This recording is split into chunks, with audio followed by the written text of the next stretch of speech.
Tak ada Tak ya? ada. Semua orang lama ya? Semua old timer. Semua old timer. Okay.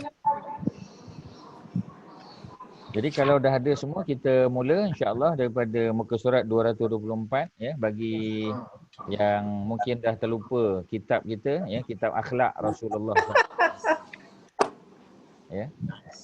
Jadi apa Dato' Azizul tadi ada cadang kita guna kitab ni lah ya, selang-seli dengan tadabbur lah. Boleh.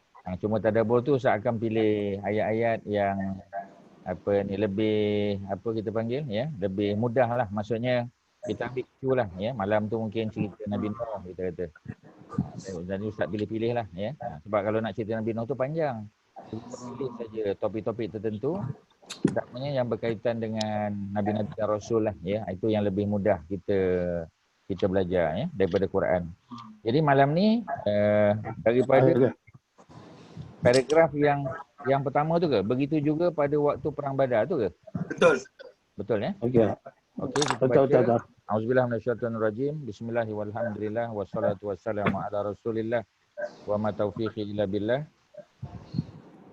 Jadi peperangan Badar ya, ini cerita pasal perang Badar. Kalau Ustaz boleh bagi sedikit dia punya introduction kepada perang Badar.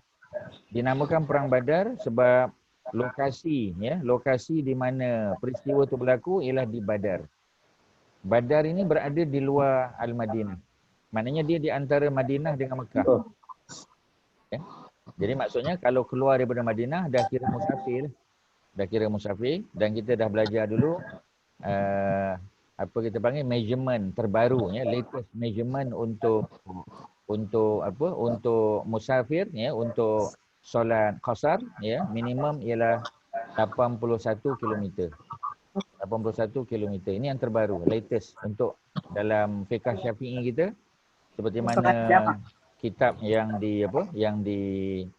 terjemahkan oleh Menteri Agama kita sekarang, Datuk Zul ya. Sebelum ni Datuk Zulkifli jadi mufti wilayah ya. Sekarang dah jadi Menteri Agama. Beliau yang menterjemahkan satu kitab fiqh ya, fiqh Syafi'i, nama dia Fiqh Manhaji, karangan Dr. Mustafa Al-Bura. Profesor Mustafa Al-Bura ni orang Syria. Ni guru Dr. Zulkifli masa di Syria dulu, masa dia buat master dulu. Inilah guru dia, dan dia dapat izin daripada guru dia untuk terjemah buku tu. Ada dalam bahasa Melayu. Ya, dalam bahasa Malaysia dah ada. Boleh dapati di kedai-kedai lah ya. Jadi dalam kitab tu disebut minimum jarak untuk mengqasar solat ialah 81 kilometer. Ya, 81 kilometer. Boleh Okey, itu secara umum saja.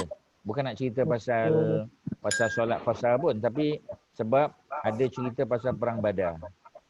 Jadi dalam peristiwa perang Badar ya, Rasul meluruskan barisan pasukan. Maknanya ketika Nabi kita panggil ya, Nabi melihat saf para sahabat, jadi Nabi gunakan busur panah. Ya, gunakan busur panah. Jadi Rasul mendapati Sawad dan Ghaziyah tidak berada dalam barisan yang lurus. Maksudnya dia punya saf tu agak sengit sikit ataupun bengkang-bengkok sikit.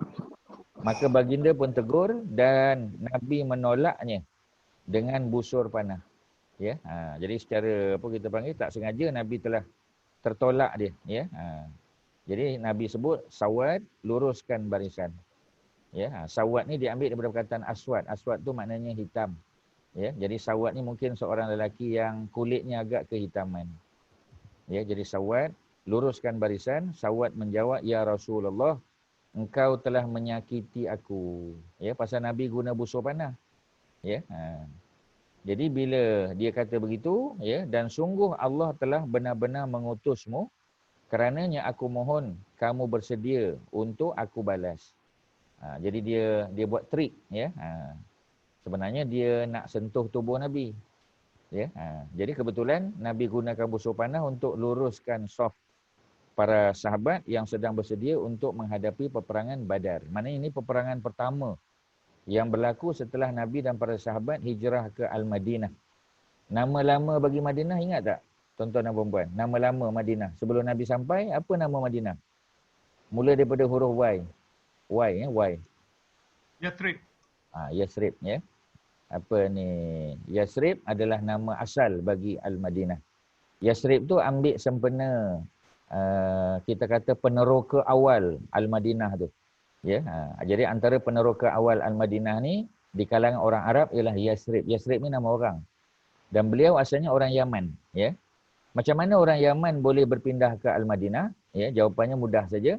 Kerana berlaku banjir besar di Yaman. Tapi banjir besar tu tidaklah seperti mana berlaku zaman Nabi Nuh, tu lagi besar lah. Skalanya lebih besar. Iaitu skala antarabangsa, skala dunia. Tapi banjir besar yang berlaku di Yaman tu skala Yaman, mana skala negeri saja. Ya, jadi kawasan pertanian mereka musnah, ya, mereka punya empangan pun musnah. Nama empangan tu empangan Ma'rib nama dia, Ma'rib. Ya, kesan-kesan empangan tu masih boleh kita lihat di Yaman sekarang ni. Ya. Jadi bila berlaku hujan lebat, kemudian pecah empangan tadi, ya, maka kawasan pertanian orang Yaman pun musnah. Sebab itulah orang Yaman terpaksa berpindah ke utara. Ya, sebab di selatan Yaman tu Laut Arab. Jadi macam mana nak bertani di situ, ya? Sebab orang Yamani ni kebanyakannya petani. Ya, mereka terlibat dalam bidang agriculture. Jadi mereka pun pindah ke utara, nak pindah ke Mekah, Mekah kering kontang. Tak ada sumber air melainkan Zam-Zam. Jadi pindah ke utara lagi, ke utara Madinah ialah Al-Madinah Al-Munawwarah. Ya, utara Mekah ialah Al-Madinah Al-Munawwarah. Jadi masa sampai di Madinah, ya, antara ketua yang membuka meneroka Yasrib pada masa itu ialah Yasrib tu sendirilah. Ya, sebab itu dinamakan Al-Madinah pada masa itu Yasrib. Kawasan orang Islam dipanggil Yasrib. Ya, kawasan orang Arab, ya, dipanggil Yasrib. Tapi bila Nabi datang tukar nama kepada Madinatun Nabi. Madinah Nabi maknanya the city of prophet lah. Ya, the city of messenger. Tapi lama-lama sebab panjang sangat, ya, tak ada sebut Madinatun Nabi, sebut Al-Madinah saja. The city, ya, the city merujuk kepada the city of Rasulullah. Ya. Jadi Rasul ketika meneruskan barisan tadi, ya, dalam persediaan para sahabat untuk menghadapi perang Badar, jadi tertolak kena busur panah pada tubuh Sawat tadi. Dia pun kata, ya Rasulullah, setahu kami Allah utus engkau untuk buat baik sebagai rahmat. Macam mana boleh tolak aku dengan busur panah? Ya. Jadi dia kata bersedialah, ya, wahai Nabi, untuk aku balas. Jadi Nabi tak ada dolak-dalik lah. Ya, apa Nabi buat? Nabi pun buka baju baginda dan berkata kepada Sawat, buatlah. Ya, ikutlah nak buat macam mana pun. Namun Sawat malah memeluk Nabi dan mencium perut baginda. Jadi maknanya bukan dia nak balas. Ya, takkanlah sahabat nak balas ke Nabi. Tetapi dia nak ambil peluang untuk mencium, ya, tubuh Nabi. Rasul hairan dan berkata, apa yang mendorongmu melakukan hal ini? Sawat menjawab, ya Rasulullah, keadaan yang ada seperti yang engkau lihat. Maknanya para sahabat nak pergi perang, tak tahu lagi. Mungkin ada yang terkorban syahid. Ya, mana kita tahu. Jadi oleh kerana itu, ya, dia kata, tidak ada yang dapat menjamin aku tidak akan mati dalam perang Badar. Aku ingin hidupku diakhiri dengan bersentuh kulitku dengan kulitmu ya Rasulullah. Sampai peringkat begitu, tuan-tuan. Ya. Sayangnya para sahabat dengan Nabi ni nak ambil peluang, ya, untuk peluk Nabi, bukan sekadar peluk Nabi, nak lekapkan tubuh mereka pada tubuh Rasulullah. Ya, dalam keadaan Nabi sudah menanggalkan baju Nabi, maka dapatlah dia peluk, dia ciumnya, disentuhnya kulit Nabi, bahagian perut Nabi. Setelah mendengar huraian Sawat, Rasul mendoakannya supaya mendapat kebaikan. Ya, kebaikan dalam bahasa Arab kita panggil khair. Ya, khair ataupun khairun. Ya, sebab itu kita sebut jazakumullahu khairan. Ya, jazakumullah ataupun jazakallah. Kalau seorang jazakallah. Kalau ramai jazakumullah. Ya, mudah-mudahan Allah membalas, ya, membalas kamu dengan khair, dengan kebaikan. Ya, orang Arab selalu kata khair insya-Allah. Ya, khair. Ya, Arab tak sebut khair, kadang-kadang dia sebut khair aja. Maknanya samalah. Ya, khair. Ya, khair tu makna kebaikan. Mudah-mudahan kebaikan kepada kamu. Jadi Nabi doakan dia. Ya, jadi cerita ini ada pada kitab Tarikh At-Tabari. Ya, ada nota kaki tu nombor 10. Tengok bawah ada nota kaki. daripada kitab Tarikh At-Tabari, ya. The History of Tabari. Kitab ni ada terjemah bahasa Inggeris. Ya, in English ada. Tapi tuan-tuan pun tak sanggup nak belilah. Pasal dia 34 jilid. Ya, satu jilid pun hampir 1000 muka surat. Ya, ustaz pun hanya photostat aja. Photostat chapter yang ustaz nak aja, ya. Jilid yang pertama, jilid ketiga, jilid kelima, mana jilid-jilid yang ada keperluan ustaz photostat aja. Ya, sebab apa? Sebab kalau beli pun mungkin mampu beli tapi tak mampu baca. Ya, takut nanti kita kata beli tapi tak baca. Jadi photostat saja mana-mana yang apa? Yang perlu, ya. Beberapa volume sebab dia punya total volume 34. Ini antara kitab sejarah yang paling lama yang survive sampai sekarang. Kitab sejarah Islam, ya, antara yang paling awal sebab Imam Tabari ni meninggal tahun 310 Hijrah. Maknanya dia meninggal 300 tahun selepas Nabi wafat. Nabi wafat, ya, sebab kita tahu zaman Nabi, ya, tulis menulis ni kurang. Ya, hadis pun sebahagian para sahabat hanya hafal saja, tak tulis. Ada sahabat yang menulis tapi tak ramai. Ini kan pula nak cerita pasal sejarah, ya. Jadi ada kitab sejarah yang ditulis tetapi kemudian ada yang hilang, tak survive. Ya, tetapi yang apa kita panggil, ya, yang paling lama sekali yang masih survive pada masa sekarang ialah The History of Tabari ataupun dipanggil Tarikh At-Tabari. Ya, ada 34 jilid besar lah. Ya. Cuma yang sedihnya kitab apa ni The History of Tabari ini diterjemah oleh orientalis. Ya, dia ada a group of apa ni historian, ya. Tetapi hanya 3 orang sahaja yang Muslim, yang lain tu semua orientalis lah, daripada United States of America, ya, daripada United Kingdom, daripada Europe, ya. Mereka ni yang terjemahkan. Sebab projek ini projek, ya, bukan projek apa kita panggil, bukan projek orang Islam yang buat, ya. Bukan Islam Sunni yang buat, ya. Yang buatnya ialah Islam Syi'i, orang Syiah, ya. Ada satu apa ni kita panggil, ya, Association of apa ni historian, ya. Jadi mereka daripada Iran, Iranian Academy, ya, of History ni, jadi mereka terjemahkan. Jadi mereka ambil sebahagian besarnya orientalis, ya. Ada 2 orang daripada kalangan Syiah, ada seorang saja daripada kalangan Muslim Sunni, ya. Seorang kulit hitam daripada Amerika, ya, apa ni Dr. siapa namanya, Khalid, ya.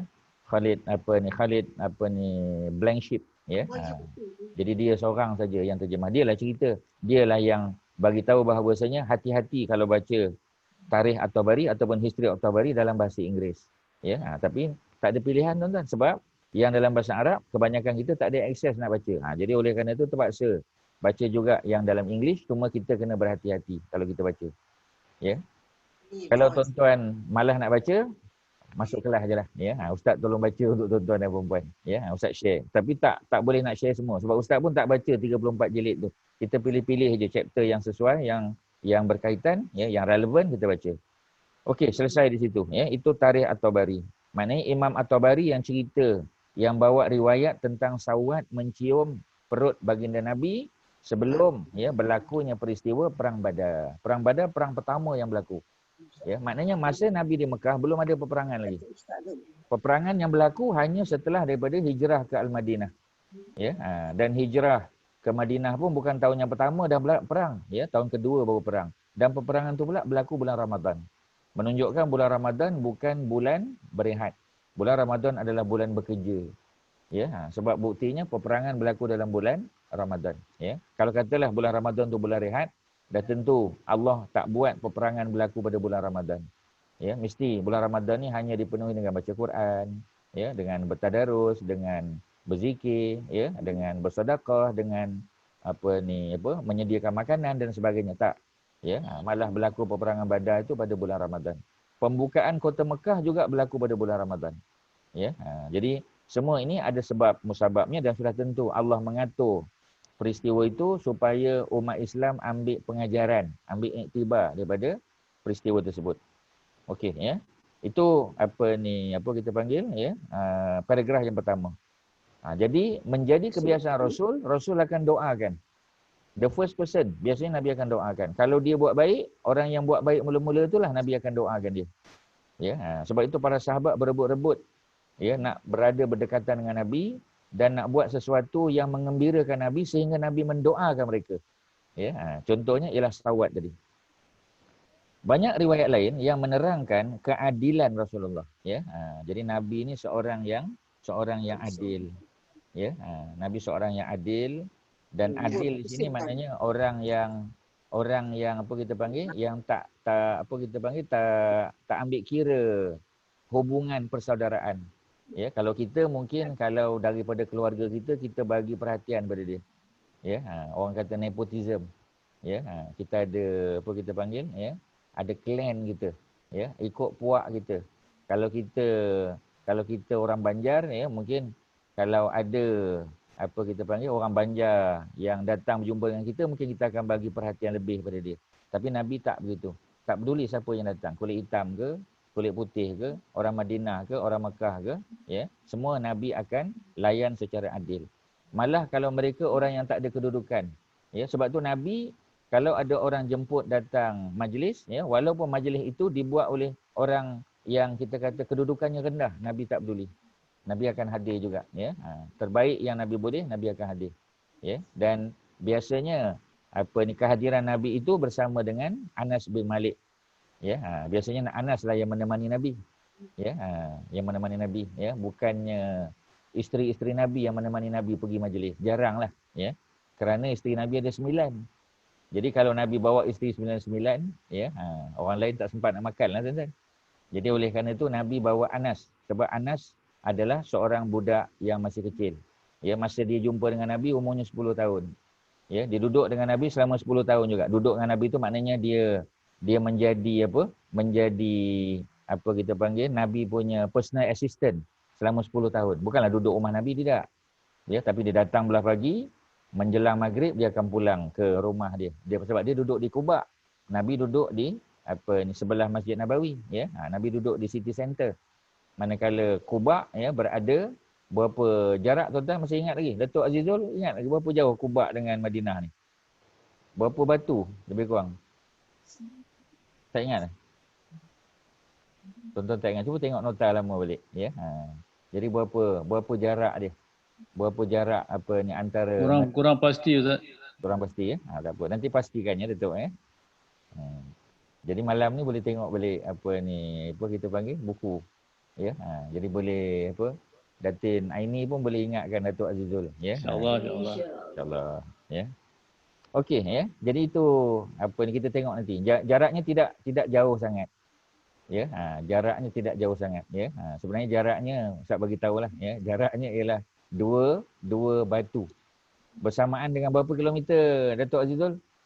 2 batu. Berapa kilometer? Ya, Haji Mat Syah berapa kilometer 2 batu ni? 3.2. 3.2, ya. Sebab Betul. satu batu ialah 1.6 kilometer, kan? Jadi maknanya 2 batu 3.2 lah, ya. Jarak antara Masjid Nabawi, rumah Nabi itu dengan Quba. Ya, tapi Nabi tetap juga berkunjung ke sana walaupun kadang-kadang tak ada kenderaan. Ya, Nabi biasa pergi dengan keldai baginda ataupun dengan unta. Tapi kalau kenderaan Nabi itu mungkin pakai oleh isteri Nabi ataupun oleh anak-anak Nabi, maka Nabi akan berjalan kaki ke Quba. Ya, pada setiap Sabtu. Biasa Nabi akan pergi pada hari Sabtu. Ya, sebab tu Ustaz dah banyak kali sebut, kalau kita pergi ke Madinah, pastikan kalau boleh kita berada di Madinah. Hari Sabtu tu kita berada di sana. Supaya kita boleh ambil sunnah Nabi ziarah Masjid Quba pada hari Sabtu. Kerana ada kelebihan dia. Walaupun kita boleh pergi hari Senin, boleh pergi hari Khamis, boleh, tak ada masalah. Tetapi menjadi kebiasaan Nabi seperti mana disebut oleh Abdullah bin Umar, ya, disebut oleh Aisyah, Abu Hurairah, ya. Kami dapati Nabi ni kalau pergi ke Quba biasanya on Saturday. Kerap Nabi akan pergi on Saturday, ya. Jadi kebiasaan Nabi itu bukan apabila Nabi ada kenderaan saja, ya.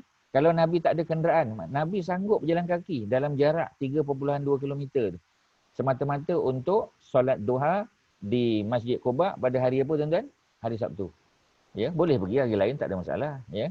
Tapi kita kata dah Nabi buat hari Sabtu, sebab tu kalau kita akan datang ada peluang pergi umrah lagi, ya. Cuba kita make sure, ya. Kita tanya, nanti saya di sana Madinah hari Sabtu dapat tak? Kita ejah lah. Ya, sama ada nak masuk Madinah dulu, masuk Mekah dulu, tak ada masalah. Ya, tapi kalau boleh kita adjust supaya salah satu daripada apa kita panggil hari yang kita boleh ziarah Quba di Madinah itu ialah pada hari Sabtu. Kalau kita sampai hari Khamis atau Jumaat, make sure Sabtu tu kita ada di Madinah. Ya, itu dia punya apa ni? Pengajaran yang boleh kita ambil, ya. Ataupun sunnah kebiasaan Nabi yang kita boleh ambil daripada contoh yang Nabi buat. Nabi seorang yang adil. Namun cerita berikut ini di samping menerangkan keadilan baginda juga menerangkan mukjizat. Ya, Ustaz pernah bezakan kalau tuan-tuan dan puan-puan masih ingat, ya. Dia ada mukjizat, satu lagi dia panggil tanda-tanda kenabian. Ada dua. Ya, satu mukjizat. Mukjizat ni maknanya sesuatu yang bersifat mengalahkan. Contoh kita kata Nabi Musa. Ya, Nabi Musa berlawan dengan Firaun. Jadi apa yang Nabi Musa dapat daripada Allah? Apa Allah bagi pada Nabi Musa? Apa Haji Nazri? Allah bagi apa pada Nabi Musa untuk lawan dengan Firaun? Tongkat. Allah bagi tongkat, ya. Jadi tongkat itu boleh bertukar menjadi ular kan? Dan mengalahkan apa ni, tongkat ataupun tali ahli-ahli sihir. Itu dipanggil mukjizat sebab sifatnya mengalahkan. Mukjizat mesti mengalahkan. Tetapi ada benda yang tidak bersifat mengalahkan. Tapi dia tanda-tanda kenabian. Ya, contoh kita kata kalau baginda Nabi keluar air daripada celah-celah jari baginda. Ya, masa Nabi dan para sahabat bermusafir, jadi dalam masa musafir itu mereka kekurangan air ataupun kehabisan air. Para sahabat nak berwuduk, ya, nak minum. Jadi air yang ada tu dibuat minum, ya. Tapi untuk berwuduk, Nabi masukkan jari jemari baginda yang mulia ke dalam satu bekas, ya, kantong yang dibuat daripada kulit kulit kambing, dan Allah, ya, dengan izinnya keluarkan air daripada celah-celah jari Nabi. Dan air itu, ya, dapat dimanfaatkan untuk minum dan berwuduk oleh keseluruhan sahabat yang bermusafir bersama Nabi. Jadi itu bukan mukjizat. Itu dia panggil tanda-tanda kenabian. Ataupun dalam bahasa Arab kita panggil apa dia? Ya, dalail an-nubuwah. Ya, ataupun dalil. Dalil tu kan tanda. Dalil an-nubuwah. Nubuwah tu ialah kenabian. Ya. Apa dia? Air itu air punya. Ada lah air sirap. Dah, keluar air sirap pula tu. Ya, itu macam suara Haji Hassan tu. Ya. Okey, tak apalah, ya. Tak tahu tuan-tuan perempuan dengar ke tak, ya. Kalau telinga Ustaz ni dengar je, ya. Dengar macam air sirap pula tadi. Ya, terasa nak minum air sirap pula nampaknya, ya. Tak apalah. Jadi balik pada cerita tadi, kita nak bagi tahu bahawasanya ada dua yang berlaku pada Nabi ataupun Rasul. Yang pertama ialah mukjizat. Ya, mukjizat mana apa mukjizat? Mukjizat maknanya sesuatu kelebihan yang Allah bagi kepada Nabi dan Rasul yang tujuannya untuk mengalahkan. Ya. Satu lagi ialah dalil an-nubuwah. Dalil ataupun plural dia dalail. Dalail an-nubuwah. Maknanya dalil-dalil tanda-tanda kenabian. Contoh tadi Ustaz dah sebut, keluar air daripada celah-celah jari Nabi. Itu dalil kenabian. Bukan mukjizat. Kena bezakan. Ya. Kemudian kita kata apa lagi? Ya. Perjalanan Nabi dalam keadaan panas terik dinaungi oleh awan, kita kata. Ya, itu antaranya dalil an-nubuwah. Ya. Kemudian buah kurma yang sedikit, kemudian diletakkan dalam satu bekas kain, ya. Kemudian dibacakan sesuatu oleh baginda sehingga akhirnya, ya, bila dibuka kain tadi, kurma itu bertambah banyak dan boleh dimakan oleh para sahabat, ya, sampai kenyang. Jadi itu juga dipanggil dalil an-nubuwah. Boleh, ya? Itu kalau Ustaz boleh detailkan. Jadi mukjizat apa tadi dia punya ciri dia? Sesuatu yang luar biasa juga, tetapi yang bersifat mengalahkan. Ya, Haji Hashim, ya, mengalahkan. Jadi kalau dia mengalahkan, itu mukjizat. Tapi kalau dia tidak mengalahkan, sekadar kelebihan yang Allah bagi untuk manfaat Nabi dan para sahabat, itu kita panggil apa tadi? Dalil an-nubuwah. Dalil an-nubuwah. Ya. Jadi apa kita panggil? Ya, Kak Masyita pun tak nampak apa video ni, tak nampak muka. Nampak gambar aja. Ya. Ramai yang tak nampak ni, ya. Tadi Haji Don pun nampak je, ni dah tak nampak dah. Ya, Haji Hassan pun tak klik apa video baru nampak balik Haji Don. Mana dia pergi sebentar tadi tak tahulah ya. Mungkin dia minum air sirap tadi kot ya. Ada saya tak sebut silap. Okey, seterusnya ya. Kalau tuan-tuan ada soalan boleh tanya ya. Diriwayatkan bahawa ada beberapa sahabat Ansar. Ansar orang Madinah. Ya, kalau Muhajirin orang Mekah. Ya, Muhajirin ni orang luar Madinah, bukan mesti Mekah. Macam kita kata Abu Hurairah tu Muhajirin pasal dia orang di luar Madinah, dia daripada Yaman. Abu Musa Al-Asy'ari orang Yaman, itu Muhajirin. Nabi dan para sahabat Mekah, Abu Bakar, Umar, Osman, Ali, itu Muhajirin daripada Mekah. Salman Al-Farisi Muhajirin ya daripada Iran. Ya, Suhaib Ar-Rumi juga. Ya, dan sahabat-sahabat lain yang bukan asal daripada Al-Madinah. Kalau mereka berasal daripada Madinah, ya, kita panggil mereka Ansar, para pembantu. Tetapi kalau mereka berasal di luar Al-Madinah, kita panggil mereka Muhajirin. Ya, orang yang berhijrah datang ke Al-Madinah. Ya. Jadi ada beberapa sahabat Ansar datang menghadap Nabi hendak menebus Abbas bin Abdul Muttalib. Ya. Pasal apa pula Abbas nak ditebus? Kerana Abbas kena tangkap dalam perang apa tadi tuan-tuan? Perang Badar. Ya, dalam perang Badar. Jadi dalam perang Badar ada 70 ya, orang-orang Quraisy Makkah yang kena tawan, salah seorangnya ialah Sayyidina Abbas. Abbas ni bapa saudara Nabi. Macam mana dia boleh ditangkap dalam perang Badar? Pelik juga. Ya, sebenarnya tak pelik. Kerana apa? Kerana ketua tentera Quraisy adalah Abu Jahal. Ya, ataupun nama sebenarnya Amru bin Hisham. Jadi Amru bin Hisham ataupun lebih dikenali sebagai Abu Jahal, beliau ketika menubuhkan pasukan tentera untuk lawan Nabi, mereka telah buat apa? Mereka telah paksa semua para pemimpin turun padang. Termasuklah Abbas. Abbas tak nak pergi sebab dia tahu dah takkan dia nak berlawan dengan Nabi Muhammad. Ya, ini anak saudara kesayangan dia.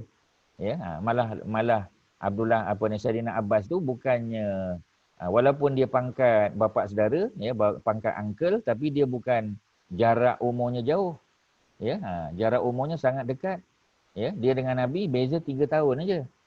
Maksudnya masa Nabi umur 50 tahun, ya, Sayyidina Abbas umur 53 tahun. Beza 3 tahun je. Kalau Hamzah beza 2 tahun. Sebab tu Hamzah dan Abbas sangat rapat dengan Nabi. Bapa saudara yang paling rapat dengan Nabi dua ni. Hamzah dan Abbas. Kerana faktor usia. Jadi mereka datang, orang Quraisy, beberapa sahabat Ansar datang, ya, nak menebus Abbas. Sebab Abbas ni orang baik. Ya, cuma dia jadi mangsa keadaan. Dia terlibat dalam perang Badar bersama-sama dengan Abu Jahal, ya. Walaupun dia tak bunuh sahabat Nabi tak, ya, tapi dia kena tangkap. Jadi bapa saudara Nabi ini dan 2 anak saudaranya yang menjadi tawanan perang. Ya, jadi Nabi pun ada sepupu yang terlibat dalam perang Badar di kalangan orang Quraisy. Ya, kena tangkap juga. Salah seorangnya nanti kita sebut di bawah, Uqail, ya, bin Abi Talib dan Naufal bin Al-Haris. Ini 2 sepupu Nabi. Jadi orang Ansar datang nak tebus Abbas dan 2 anak saudaranya. Namun Rasul bersabda kepada para sahabat Ansar, jangan kamu bantu mereka meskipun dengan 1 dirham. 1 dirham. 1 dirham ni lebih kurang, ya, kita kata RM20, RM25 Malaysia sekarang lah. Ya. Jadi nak tebus tu 4,000 tu kan. Ya, sebahagian kata 400 dirham. Ya, tu duit zaman tu lah. Ya, dia punya nilaian duit dia. Maksudnya bukan sikit lah. Jadi sahabat ada yang nak tebus. Nabi kata jangan. Ya. Dalam riwayat itu juga dikatakan bahawa Rasulullah SAW bersabda kepada Abbas, wahai Abbas, tebuslah dirimu dan 2 anak saudaramu. Siapa dia? Uqail bin Abi Talib. Bila kita dengar Abi Talib pun kita dah tahu dah. Maknanya Uqail ni ada hubungan tak dengan Sayyidina Ali? Ada. Ya. Agak-agaknya Uqail ni abang Ali ke adik Ali? Haji Hashim. Ya. Uqail ni abang pada Ali ke adik pada Ali? Ya. Kak Mazidah, abang Ali ke adik Ali? Jawab je. Kalau kata abang, tunjuk nombor 1. Kalau kata adik, tunjuk nombor 2. Cuba je. Abang. Abang pada Sayyidina Ali. Sebab apa abang? Sebab apa bukan adik? Sayyidina Ali yang paling kecil. Itu jawapan dia. Ya, kerana Sayyidina Ali adalah anak bungsu Abu Talib. Tu simple je sebenarnya. Ustaz takkan tanya soalan yang complicated. Ya, Ustaz tak tanya SPM level tak? Ustaz tanya UPSR level je. Ya. Jadi apa ni Haji Mak Syah, ya? Oleh kerana Sayyidina Ali itu anak bongsu kepada Abu Talib, jadi kalau kita dengar nama lain, anak Abu Talib, dah tahu dah, mesti abang dia. Itu je, simple je tuan-tuan. Ya? Dia punya cara jawapan dia. Jadi Uqail tu abang Sayyidina Ali, kena tangkap dalam perang Badar. Sama dengan Abbas tadi. Ya? Seorang lagi, Naufal bin Al-Haris. Naufal bin Al-Haris. Siapa dia Al-Haris ni? Al-Haris ini ialah Pak Long Nabi. Pak Long Nabi, maknanya anak sulung pada Datuk Nabi. Datuk Nabi Abdul Muttalib kan? Jadi Abdul Muttalib ya, ada paling kurang 10 anak lelaki. Minimum ada 10, mungkin lebih lagi. Ya.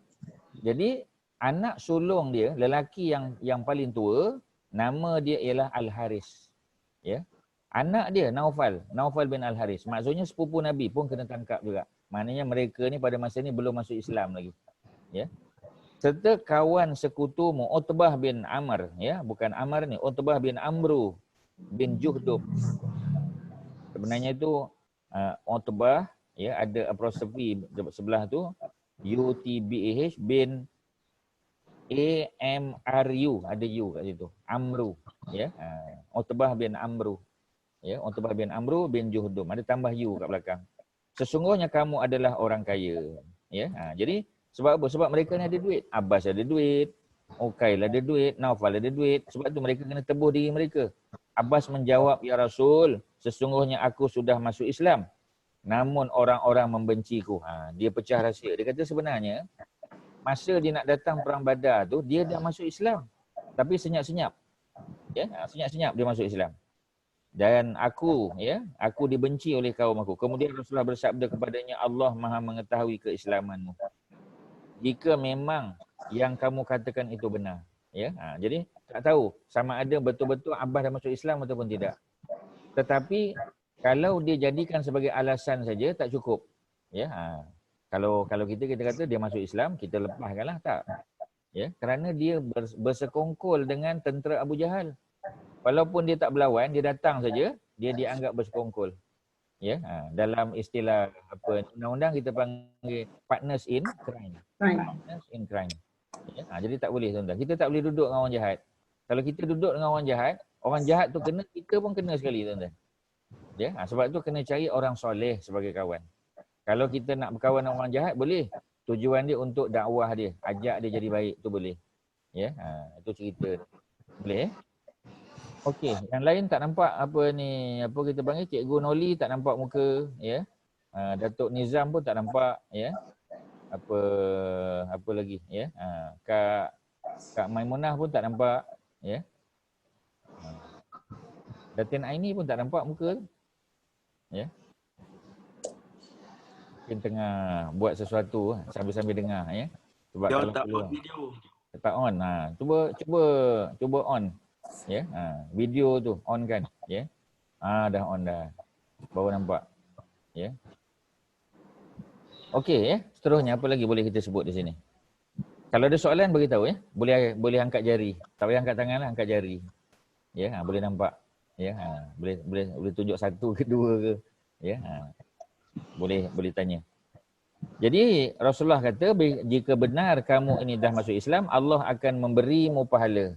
Ya, Allah akan bagi pahala, sedangkan kami hanya menilai sudut lahiriah saja. Tebuslah dirimu. Maksudnya, walaupun Sayyidina Abbas bagi alasan dia dah masuk Islam, Nabi tak boleh terima. Kerana kita berhukum berdasar pada zahir saja. Zahir dia. Ya. Maknanya kalau orang tu pakai kereta mewah, dia kata dia tak ada duit, kita tak percaya lah. Kita takkan tak ada duit pakai kereta mewah. Ya. Tapi, ya, itu kan hanya kata-kata manusia saja. Pada hakikatnya kan kita tak tahu. Ya, itu cerita dia. Jadi Nabi hanya menilai pada zahir. Sebab dia bersama dengan tentera Abu Lahab. Tentera Abu Jahal. Ya, maka kalau orang lain kena bayar tebusan, maka dia pun kena bayar juga. Walaupun dia bapa saudara. Maknanya nak tunjuk Nabi ni adil. Ya. Abbas telah memberikan tebusan sebanyak 20 uqiyah emas kepada Nabi. Ya, 20 uqiyah emas. Ya, jadi tak tahu berapa ukuran dia. Ya, dua apa kita panggil 20 uqiyah emas tak pasti berapa banyak. Dan dia berkata, ya Rasulullah, anggaplah 20 uqiyah ini sebagai tebusanku. Rasulullah menjawab, tidak boleh. Tebusan itu adalah anugerah ketetapan Allah kepada kami yang diambil daripada hartamu. Abbas menanggapi perkataan Rasul, saya tidak mempunyai harta. Dia kata lebih pada itu dia tak ada duit. Dia tak ada harta. Dengan tenang Nabi bersabda, lalu di mana hartamu yang kamu titipkan kepada Ummu Fadl? Ummu Fadl tu isteri dia. Ya. Maksudnya sebelum pergi perang Badar, apa yang berlaku? Saidina Abbas dah sembunyikan harta. Dia dah sembunyikan harta di satu tempat dan dia hanya bagi tahu kepada isteri dia saja, Ummul Fadl. Ya. Ataupun nama sebenarnya Lubabah. Ummul Fadl ni gelaran dia lah. Ya. Pada waktu kamu menitipkan harta itu, tiada orang selain kamu berdua. Maknanya dia berbisik berdua saja. Dia bagi tahu apa-apa jadi pada saya, ya, pada Abbas, maka inilah duit untuk membesarkan anak-anak. Ya. Waktu itu kamu berkata kepada isteri kamu, jika aku mendapat musibah dalam perjalanan ataupun dalam peperangan, maka Al-Fadl mendapat bahagian harta sekian. Al-Fadl tu anak sulung dia. Abdullah anak kemudian dia, ya, anak nombor 2 atau nombor 3. Kusam, ya. Abdullah sekian Kusam. Bukan Qasam tu, Q-U. Betul kan tuan-tuan? Q-U-T-H-A-M. TH tu bunyinya sa. Jadi Kusam. Ya, Kusam. Jadi Al-Fadl dapat sekian, Abdullah dapat sekian, Kusam dapat sekian. Ubaidillah pun dapat sekian. Mana dia dah tentukan dah. Dia dah buat pembahagian. Ya. Dan apa kita panggil? Ini 4 anak lelaki Saidina Abbas pada waktu itu. Ya. Jadi Kusam ni salah seorang yang popular lah. Abdullah memang popular. Kusam juga popular. Kerana kalau kita pergi ke Uzbekistan, ya, di Uzbekistan ada satu tempat nama dia Samarkand. Ya, Samarkand. Bagi tuan-tuan dan puan-puan yang pernah sampai ke sana, di Samarkand tu ada kubur Kusam Ibnu Abbas. Maknanya, ya, bukti menunjukkan bahawasanya Kusam ini setelah Nabi wafat, dia berperang, berjihad pada jalan Allah dan meninggal semasa sampai di Samarkand di Uzbekistan. Ya. Jadi masa Ustaz first time sampai sana dulu, ya, sampai di Samarkand, ya. Jadi pemandu pelancong orang Uzbek lah, dia kata kubur Abdullah bin Abbas ada sini. Terkejut lah, kita pun terkejut. Ya, kita kata bila pula Abdullah bin Abbas sampai sini? Ya. Dan kita tahu Sayyidina Abdullah bin Abbas kuburnya berada di Taif. Ya, Taif tu 94 km daripada Mekah. Kalau tuan-tuan pergi ke Taif, ada masjid besar, Masjid Abdullah bin Abbas. Kubur Abdullah bin Abbas pun ada di Taif. Taif tu Arab Saudi. Tiba-tiba bila kita sampai di Uzbekistan, ya, dia kata kubur Abdullah bin Abbas ada di sana. Dalam hati kita kata, Abdullah bin Abbas mana pula? Ya. Tapi dah dia kata macam tu, kita pun senyum je lah. Jadi bila kita naik, sebab nak kena naik tu, atas tu tangga tu tak tahu berapa tangga, ya, tak kira lah. Ya. Tapi tak setinggi lah macam Batu Cave punya tangga tu, lagi tinggi lah. Ya. Jadi apabila kita naik ke atas, ya, sampai di atas, dia tunjuk, ya, Ibnu Abbas sebenarnya bukan Abdullah Ibnu Abbas, Ibnu Abbas saja. Jadi bila kita pergi dekat, kita baca dia punya cerita kat situ, ya, dia punya batu nisan dia, kita dapati rupanya Kusam Ibnu Abbas, bukan Abdullah bin Abbas. Ya, baru kita kata pada dia, kita kata sebenarnya Kusam. Ya, dah bukti dah. Jadi kot lah, ya. Bila Ustaz pergi kali kedua, kali ketiga, kot takutlah mereka ni tukar pula. Ya, batu nisan tu ditukar pada Abdullah bin Abbas, dah memang tetap kekal Kusam Ibnu Abbas juga. Ya, alhamdulillah. Jadi mereka dah betulkan dah. Ustaz pun bagi tahu pada pemandu pelancong, lain kali jangan sebut Abdullah bin Abbas. Ya, sebut Kusam Ibnu Abbas. Ya, dia pun senyum, terima kasih, dia kata okey. Ya. Okey, seterusnya apa lagi, ya? Jadi maknanya Saidina Abbas cuba menyembunyikan harta dia daripada Nabi. Dia tak bagi tahu. Nabi suruh dia bayar tebusan. Dia bagi 20 uqiyah, tak cukup. Ya. Jadi dia kata aku tak ada duit. Nabi kata yang kamu simpan bagi tahu pada isteri kamu tu apa dia? Terkejutlah Saidina Abbas. Ya. Jadi Saidina Abbas telah terkejut dan berkata, demi zat Allah yang benar-benar mengutusmu. Kali ini confirm. Mungkin tadi tu, ya, dia apa kita panggil, ya, dia main drama je, dia kata dia masuk Islam lah. semata-mata untuk tidak bayar, untuk bayar apa, tak nak bayar apa kita panggil, tak nak bayar tebusan. Ya, kalau kita boleh buat contoh macam orang Islam lah makan bulan Ramadan dekat restoran apa kita panggil, ya, restoran apa tu, ya, apa nama tu yang di apa di Kedah tu tuan-tuan, restoran tu, ya. Di Bagangga. Itu dia punya kampung dekat India sana. Ya, Haji Hanif tu, Haji Hanif ke apa nama dia punya apa kita panggil, dia punya toke tu kan. Ya. Jadi makan kat situ kita kata hari apa bulan puasa kena tangkap, ya. Jadi apa yang berlaku ialah pegawai penguatkuasa pun datang tangkap, ya. Kebetulan muka dia pula tak ada muka Melayu sangat, ya. Bila tanya dia pun buat kononnya dia bukan orang Islam, ya. Semata-mata nak lepas daripada kena tangkap, ya. Tapi Sayyidina Abbas masa kena tangkap dalam perang Badar, dia pura-pura, ya, sebahagian riwayat kata dia pura-pura mengaku sebagai seorang Muslim semata-mata untuk lepaskan diri dia daripada bayar tebusan. Dia tak nak bayar tebusan, ya. Jadi oleh kerana itu dia tak lepas. Dia ingatkan Nabi boleh maafkan dia, tak boleh. Ya, bayar kena bayar juga. Ya. Walaupun saudara ke adik-beradik ke, ya, bayar kena bayar juga. Sebab apa? Sebab itu adalah ketetapan Allah Subhanahu Wa Taala bagi orang yang nak menebus diri dia. Kemudian dia bayar juga, tapi bayar jumlah yang tak banyak. Nabi kata tak boleh. Ya, Nabi kata mana boleh, tak boleh. Tebusan ini adalah anugerah ketetapan daripada Allah. Kena bayar ikut pada dia punya amount dia. Ya. Jadi Nabi pun cerita. Nabi kata tu harta yang kamu dah simpan tu macam mana? Maka maka Sayyidina Abbas pun terkejut. Ya. Baru dia percaya. Dia kata betul lah engkau ni adalah utusan Allah Subhanahu Wa Taala. Tidak ada seorang pun yang mengetahui. Muka surat 225. Ya. Tidak ada seorang pun yang mengetahui masalah ini selain aku dan dia. Dia itu isteri dia lah. Ya, Ummu Fadl tadi. Sungguh aku yakin bahawa kamu adalah Rasulullah sallallahu alaihi wasallam. Baru betul tuan-tuan. Tadi itu dia trik aja, main drama saja. Kemudian Abbas menembus dirinya dan juga dua orang anak saudaranya. Dua orang anak saudara tadi si Uqail tadi lah. Uqail tadi, ya, abang pada Sayyidina Ali dan juga Naufal, ya, anak kepada Pak Long Nabi Al-Haris. Maka kedua-duanya pun, ya, dibayar juga oleh apa ni Sayyidina Abbas sebab dia ada duit. Ya. Jadi apa ni dia bayar, dia tebus. Jumlah tebusan yang dibayar adalah 40 uqiyah emas. Ya. Jadi maknanya 20 tak cukup. Dia nak bayar separuh, diskaun 50% tuan-tuan. Ya, dia nak 50% diskaun, tak dapat. Sorry. Walaupun family tuan-tuan. Uncle tak uncle, bayar tetap bayar. Tak boleh tuan-tuan. Ya.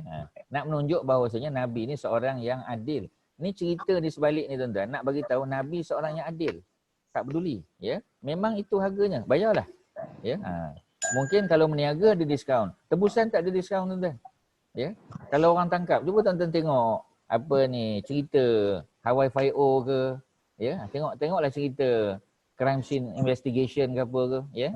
Kalau orang jahat tu, ya, kriminal tu minta 2 juta, boleh tak kita nego dengan dia tuan-tuan? Boleh nego ke? Haji Don, boleh nego Haji Don? Tak boleh tuan-tuan. Kita kata tolonglah diskaun lah sikit, kawan punya kawan. Tak boleh tuan-tuan. Ya, itu cerita dia. Boleh faham ya? Okey, selesai. Jadi apa ni, balik pada cerita tadi kita dah dapat, ya, pengajaran bahawasanya, ya, bukti mengatakan bahawasanya Nabi ni seorang yang adil. Adil sungguh Nabi ni tuan-tuan. Ya, tu kita kena faham.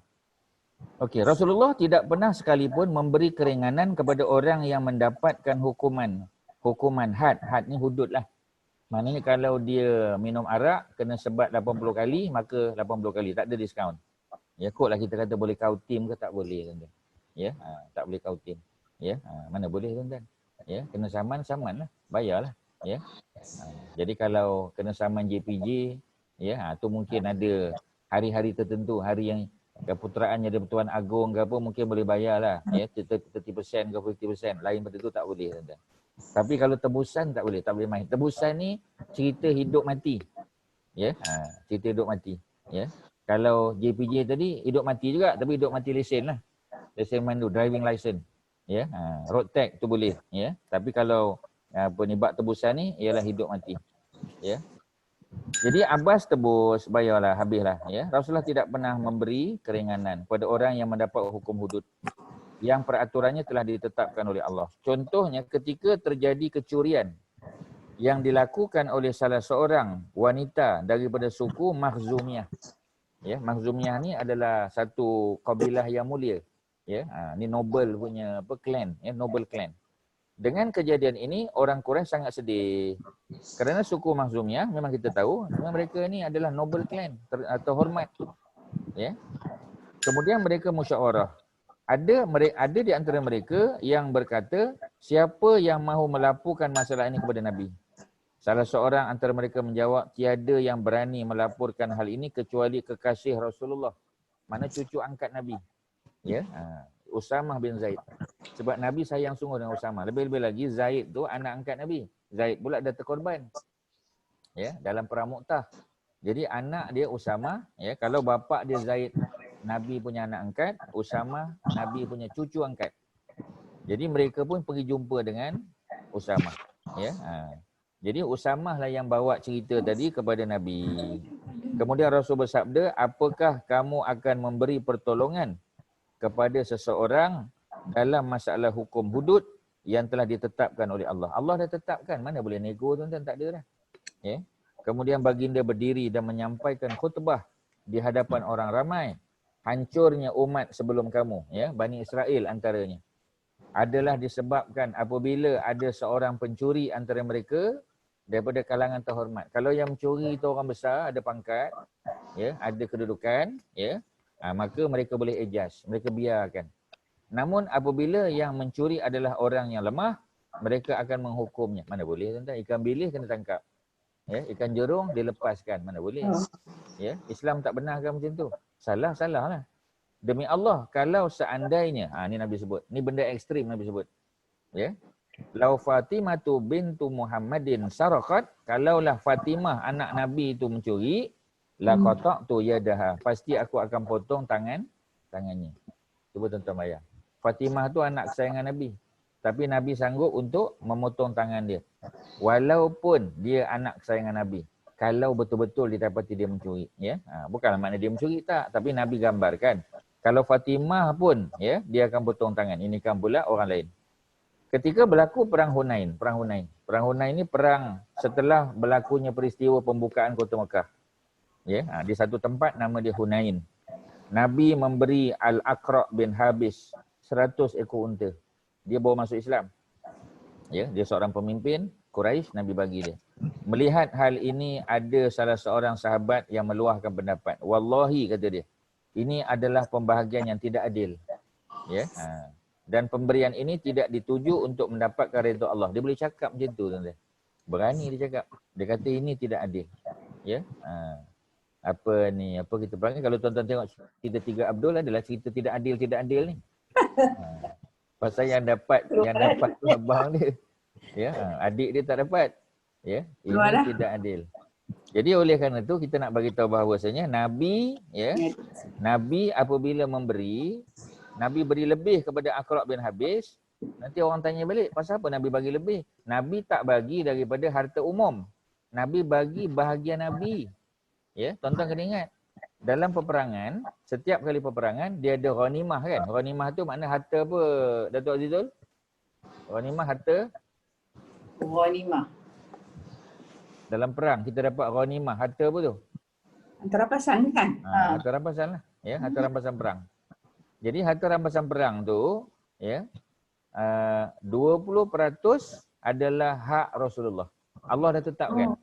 20%. Mana 1/5 adalah harta Rasulullah, hak Rasulullah. Jadi kalau Nabi bagi lebih pada orang lain, bukan Nabi ambil daripada 4/5 tu. Nabi tak ambil daripada 4/5. Ya, Nabi hanya ambil 1/5 Nabi punya tu. Nabi ambil, Nabi bagi kepada orang yang Nabi nak tarik perhatian dia. Sebab Aqra' bin Habis ni pemimpin. Beliau pula bawa masuk Islam, Nabi nak ambil hati dia. Selain daripada dia dapat habuan daripada 4/5 tadi, Nabi bagi tambah lagi daripada 1/5 Nabi punya. Jadi tidaklah kita kata Nabi tak adil, mana boleh. Ya, pemberian yang Nabi bagi tu bukan untuk mendapat redha Allah, takkanlah macam tu Rasulullah ni. Ya. Setelah perang tamat, ada seseorang yang datang menghadap Nabi, dia berkata, "Ya Rasul, engkau memberi Uyainah 100 unta." Ada orang lain lagi.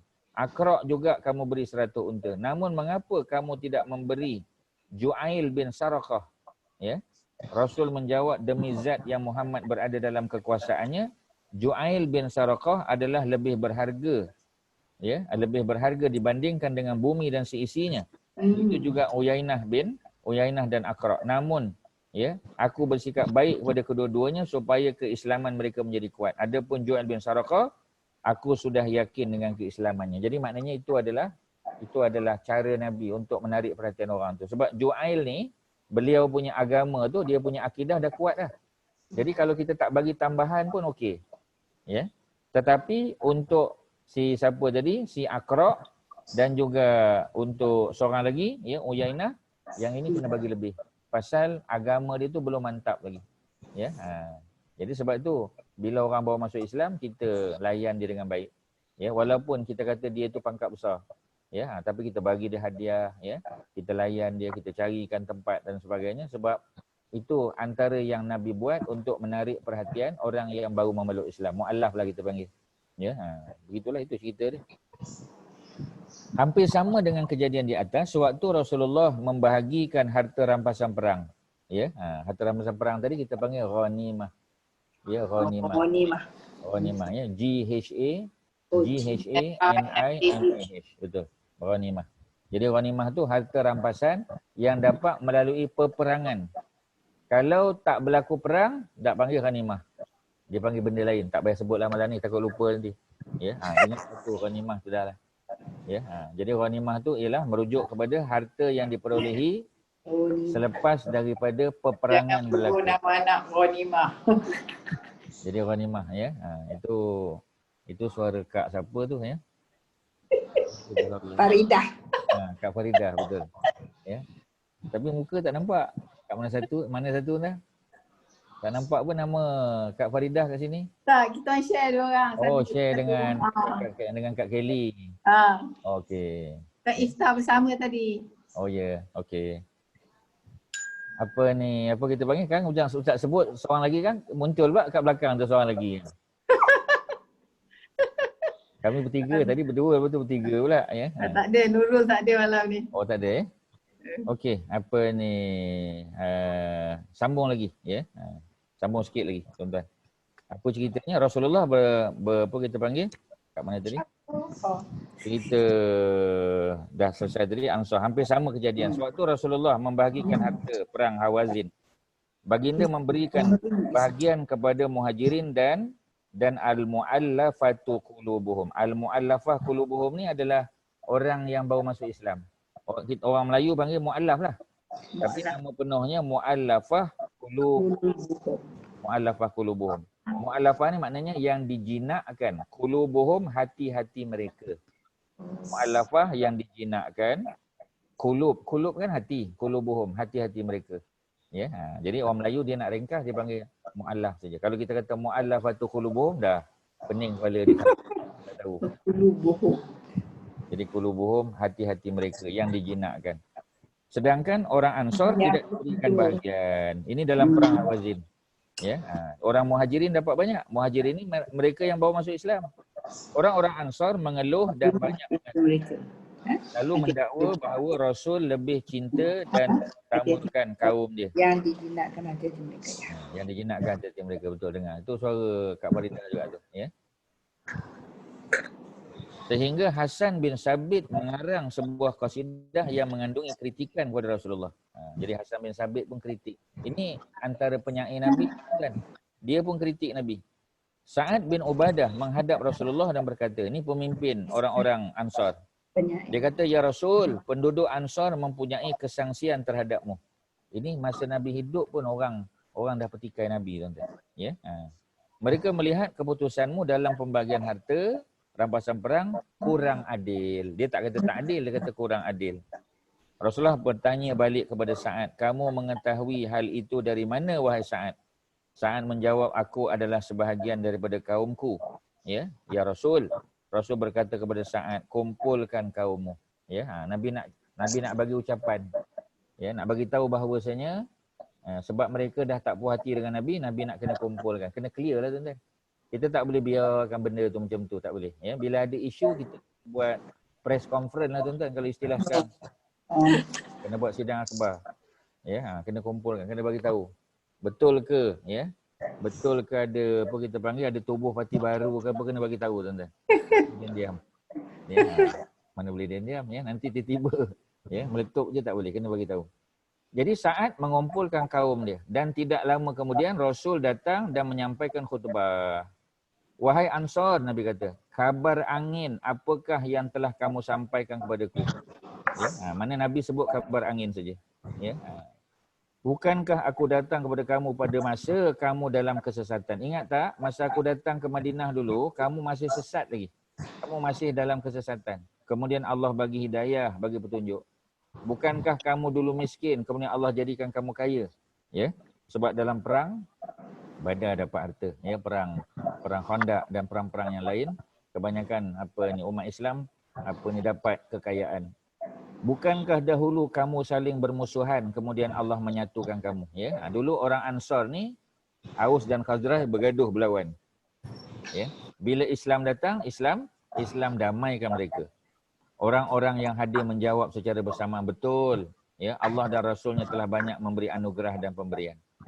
Kemudian Rasul melanjutkan khutbahnya dengan menyampaikan pertanyaan pada mereka, ya. Tidak inginkah kamu membalas ucapanku tadi wahai kaum Ansar? Ya, Nabi suruh wakil Ansar jawab. Ya. Kalau ada wakil Ansar tolong jawab. Ya. Jadi apa kita panggil? Mereka pun bangun menjawab dengan apa kami membalas ucapanmu wahai Rasul. Segala anugerah dan pemberian adalah milik Allah dan Rasul. Nabi bersabda, wallahi kalau seandainya kamu mahu, kamu boleh berkata dan ucapan kamu adalah benar dan banyak yang akan percaya. Wahai Muhammad, kamu datang kepada kami dalam keadaan didustakan. Maknanya kalau mereka nak apa kita panggil, ya, pulangkan paku buah keras boleh pada Nabi. Mereka boleh sindir Nabi. Ya, Nabi bagi peluang tuan-tuan. Mereka boleh kata, Muhammad, dulu kamu datang pada kami, orang Mekah dustakan kamu. Kami yang beriman terima kamu. Ya. Dahulu engkau hina, kemudian kami bantu. Dahulu engkau adalah orang yang diusir, ya, dan kami melindungimu. Sebab Nabi memang diusir, tuan-tuan. Nabi kena halau daripada Mekah. Ya, ni ada isu kan, kebelakangan ada isu. Ya, isu dia kata Nabi ni pelarian. Ya, itu istilah sains politik moden, tuan-tuan. Bukan makna kita kata Nabi itu pelarian, tidak. Ya, tetapi macam kita kata, sebab istilah sekarang ni macam pelarian Palestin. Ya, dan pelarian bukan hina, mereka tak hina. Ya, sebab mereka dihalau daripada kampung halaman. Macam Rasulullah dan para sahabat, Abu Bakar, Umar, Osman, Ali, mereka ini diusir daripada kampung halaman mereka, tuan-tuan. Tetapi nanti Allah bagi kemenangan, Nabi dan para sahabat balik ke Mekah, menguasai Mekah pula. Ya, Allah muliakan balik. Ya, jadi mereka terhina kerana dihalau, diusir, tetapi bila sampai waktunya Allah muliakan mereka balik. Ya, tu dia punya cerita dia, tuan-tuan. Jadi kalau orang kata betul kan Nabi diusir, betul. Ya, memang Nabi diusir. Tapi kemudian Allah muliakan Nabi.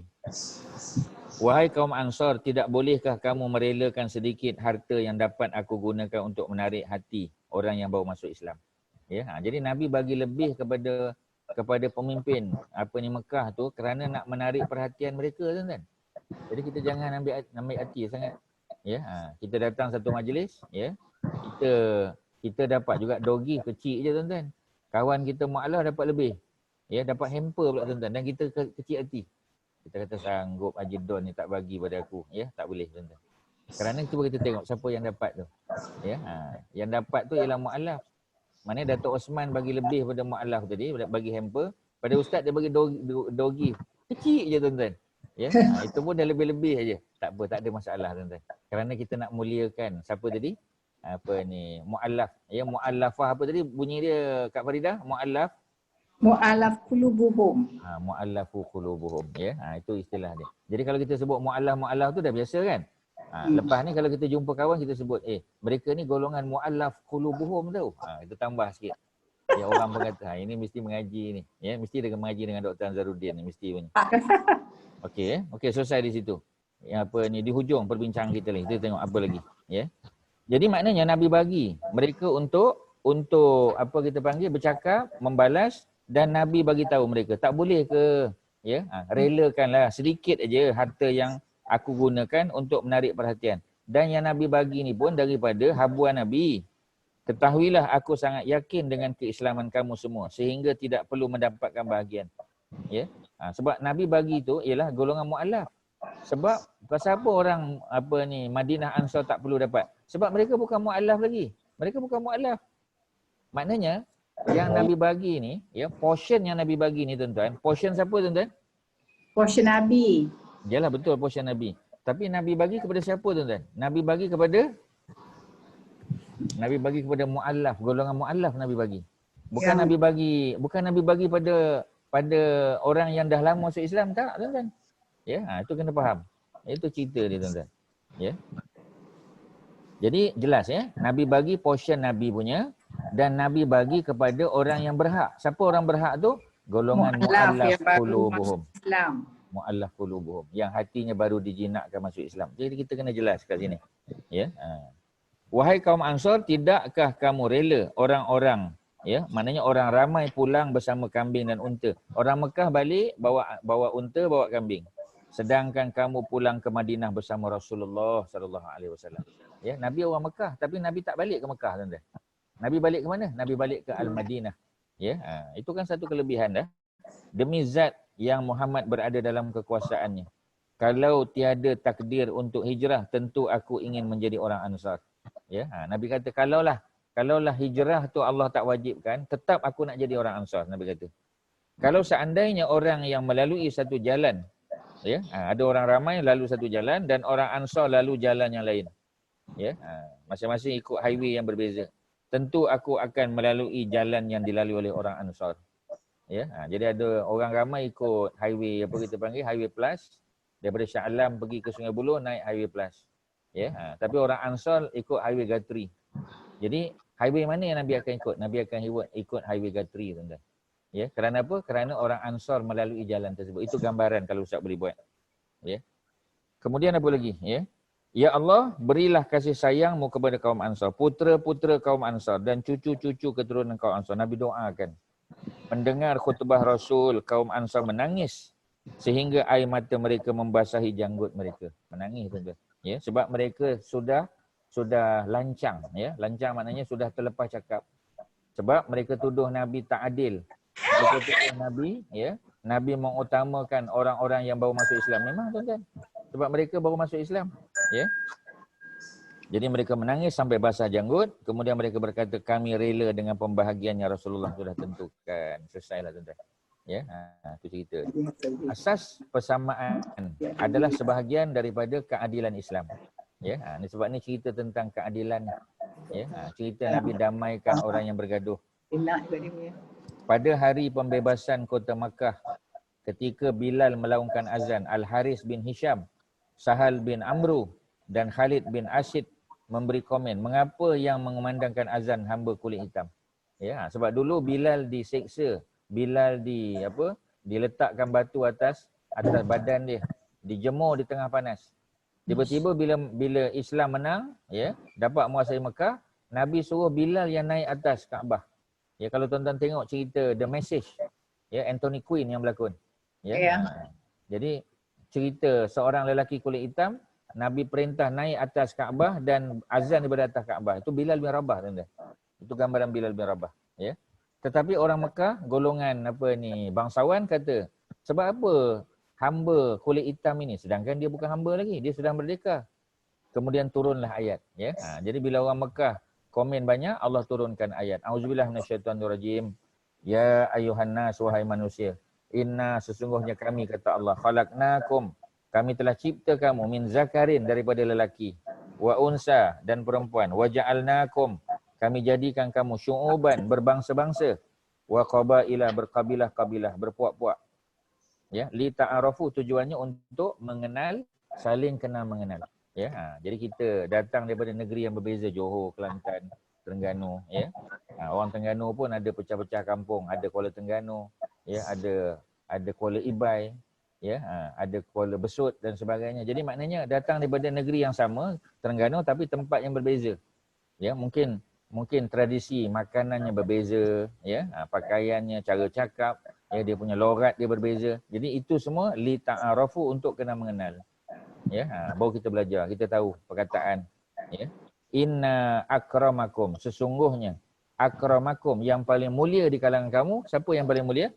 Yang paling mulia ialah di sisi Allah. Atqakum, orang yang paling bertakwa. Yang paling takwa tu yang paling mulia, tuan-tuan, di sisi Allah. Ya, yang paling banyak, yang paling apa kita panggil, yang paling kuat iman dia. Ya, bukan yang paling banyak amal, tak mesti banyak amal. Sebab kadang-kadang banyak orang buat amal tapi amal tu tak apa kita panggil, tak selari dengan apa yang Nabi suruh. Contoh lepas solat, kan, lepas solat Nabi suruh kita baca ayat kursi sekali je, tuan-tuan.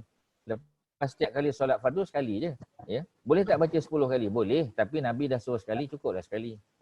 Ya. Bila Nabi suruh baca tasbih, tahmid, takbir, ya, 33, follow je lah, tuan-tuan, jangan tambah. Dia kata, saya hari ni cuti ustaz, saya ni orang pencen, boleh baca lebih. Cukup 33, tuan-tuan. Ya. 33. Lepas solat baca yang tu. Ya. Kalau nak tambah lagi, tuan-tuan, masa tidur, nak tidur malam nanti. Ya. Ketika kita sudah berada di tempat tidur kita, tempat perbaringan kita, maka kita buat lagi. Subhanallah 33. Alhamdulillah 33, takbir 34. Ya. Mana kalau nak tambah masa tu. Ya. Waktu-waktu lain ada doa-doa, ada zikir dia, tuan-tuan. Kena ikutlah. Ya. Kita kata lepas Zuhur. Lepas Zuhur baca qul Allah sekali je. Qul a'udzu birabbil falaq sekali. Qul a'udzu birabbin nas sekali. Lepas Zuhur, kan. Tapi kalau lepas Maghrib, yang tu 3 kali. Kadang-kadang kita buat sekali pula, ya. Apa siapa tak ikut dia punya apa kita panggil, dosage dia, prescription yang Nabi dah bagi, pasal apa tak ikut? Ya, yang itu kadang-kadang kita tak ambil berat sangat, ya. Sedangkan kita kena ambil berat yang tu. Maknanya kita kena ikut prescription yang telah Allah bagi, ya, yang telah Nabi tetapkan. Ya, boleh baca 3, boleh lepas Maghrib. Boleh baca 3 lepas subuh. Tapi lepas Zuhur, lepas Asar, lepas Isyak sekali saja. Ya, jadi kita kena follow lah, ikut dia punya apa kita panggil, prescription tadi, ya. Innallaha alimun khabir, sesungguhnya Allah itu alim, maha mengetahui, dan Allah itu khabir, ya.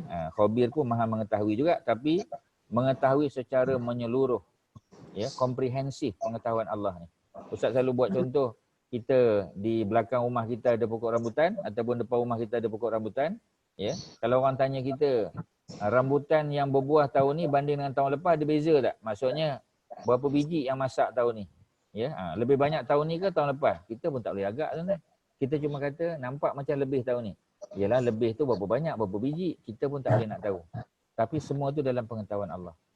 Setiap hari pokok rambutan tadi berapa banyak daun yang gugur daripada pagi sampai petang, kita tak tahu. Semua dalam pengetahuan Allah. Ya, sebab Allah ni khabir, maha tahu, maha luas pengetahuan dia. Ya, itu daripada surah Al-Hujurat. Surah yang ke berapa? Al-Hujurat surah ke-49, ya. Ayat yang ke-13. Pada satu peristiwa yang lain ada beberapa pemimpin Arab, ya, seperti Aqra' tadi yang dapat 100 ekor tadi. Ya, Aqra' bin Habis, ya, Uyainah bin Hisan, ya, Abbas bin Mirdas dan yang lain mengajukan usulan kepada Nabi. Mereka bagi usul, bagi cadangan. Kata mereka, kami pohon Rasul bersedia meluangkan waktu 1 hari untuk mengajar kami dan 1 hari yang lain untuk mereka, orang-orang fakir.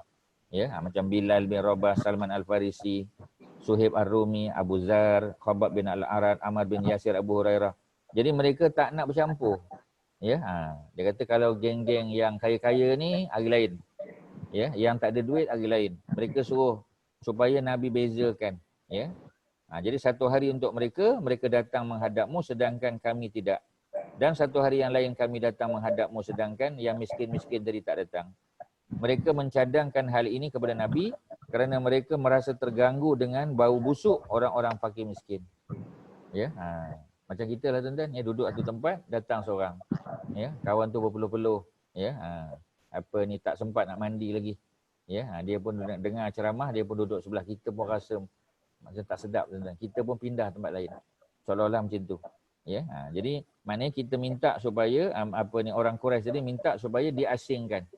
ada special day untuk golongan agniya, orang kaya, ada special day untuk fuqara, orang fakir miskin. Ya.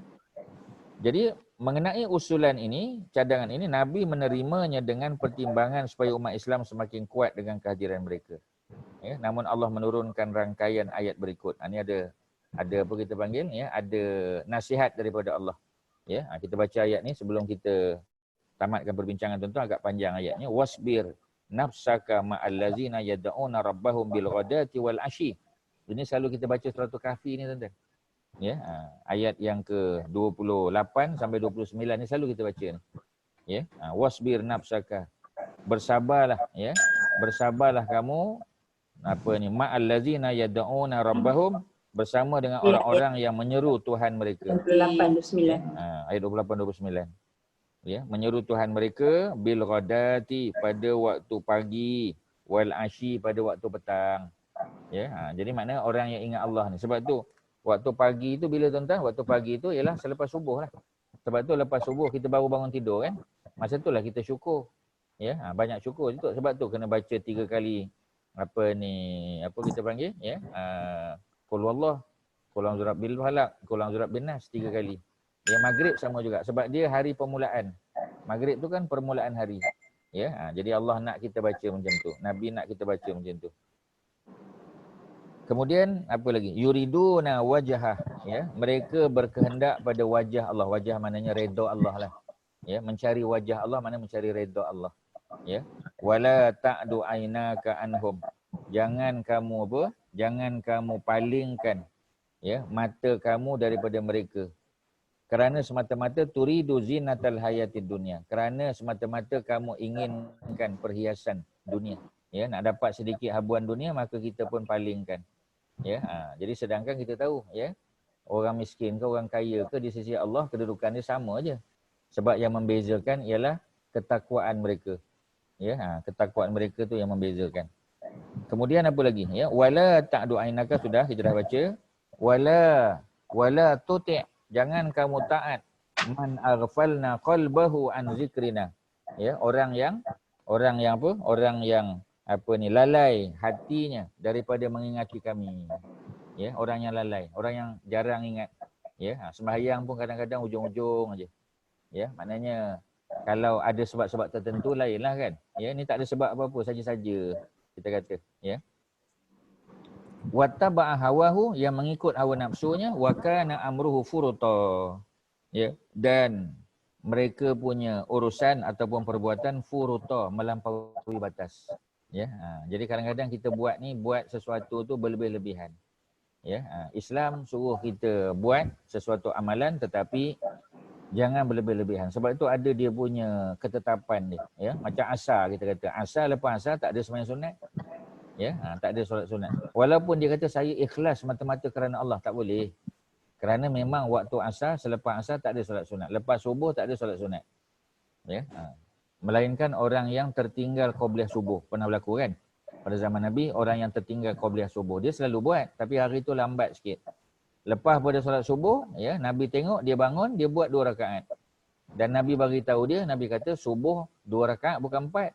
Dia pun terangkan pada Nabi. Dia kata tadi aku tak sempat nak buat qabliyah subuh. Ya, maka ini yang aku ganti. Dan Nabi diam. Maknanya itu adalah endorsement daripada Nabi. Ya, bila sesuatu amal tu seseorang tu buat dan bila dia buat tu Nabi diamkan ataupun Nabi puji dia, maka itu adalah ya, syarat ya ataupun tanda ya, dalil bahawasanya perbuatan tersebut diterima, boleh pakai. Ya, itu dia punya.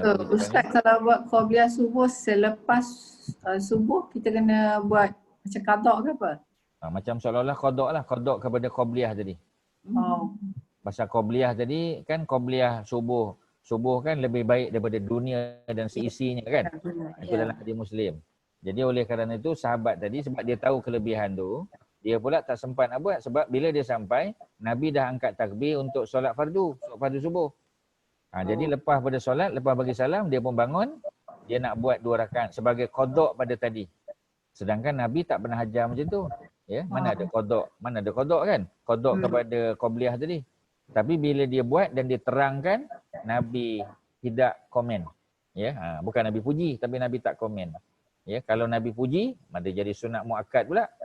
Tapi Nabi tak komen. Nabi hanya diam saja. Dan diam Nabi itu adalah merestui perbuatan menggantikan 2 rakaat qabliyah tadi dengan selepas daripada selesainya salat subuh.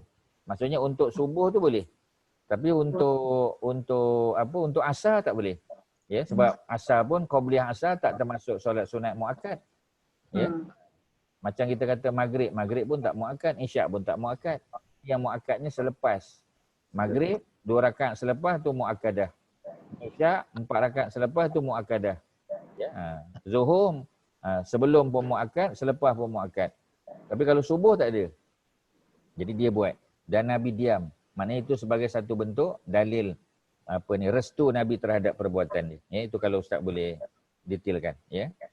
Kemudian sambung ayat tadi, ayat 28 selesai, ayat 29 surah Kahfi, wa qulil haqqu min rabbikum, dan berkata benarlah, ya, dan katakanlah kebenaran itu daripada Tuhan yang mencipta kamu. Faman syaa'a falyu'min, sesiapa yang mahu maka dia boleh beriman. Wa man syaa'a falyakfur, sesiapa yang mahu maka dia boleh kufur. Bukanlah maknanya nak kufur, nak iman, bukan. Tapi maksudnya manusia ni ada hak, ada pilihan. Sebab Allah dah bagi ilham. Kebaikan pun Allah bagi, keburukan pun Allah dah tunjuk. Ya? Ustaz-ustaz, tuan-tuan guru, melalui media sosial dan sebagainya, kita dah tahu dah bahawasanya benda ni tak elok. Ya? Jadi kita dah tahu dah. Jadi macam contoh kita kata pakai face mask sebagai contoh kan. Kalau zaman kita ni, waktu kita. Ya, dah ada bukti face mask tu boleh mengurangi risiko terkena. Ya, bagi orang yang sakit, batuk dan sebagainya, lagilah kena pakai. Supaya dia punya hama-hama tadi, ya, dia punya bakteria dan sebagainya tak keluar. Ya, maksudnya tidak menyebabkan tersebar pada orang lain. Ya, dari segi medical, ya, medically speaking, kita dah bagi tahu dah memang benda tu bagus. Benda tu digalakkan. Tetapi macam tadilah, ya, terserahlah. Ada orang nak pakai, ada orang tak nak pakai. Kalau dia tak nak pakai sebab dia tak mampu beli, itu cerita lain. Ya, tapi kalau dia nak pakai, itulah yang sebaik-baiknya. Kalau dia tak nak pakai, kita tak boleh nak buat apa-apa, melainkan ada perintah pada pemimpin. Ya, maknanya pemerintah dah bagi tahu dah. Di tempat awam, ya, kita panggil tempat-tempat awam, kalau tak pakai boleh dikenakan denda. Tu, ya, itu pemerintah dah tetapkan lah.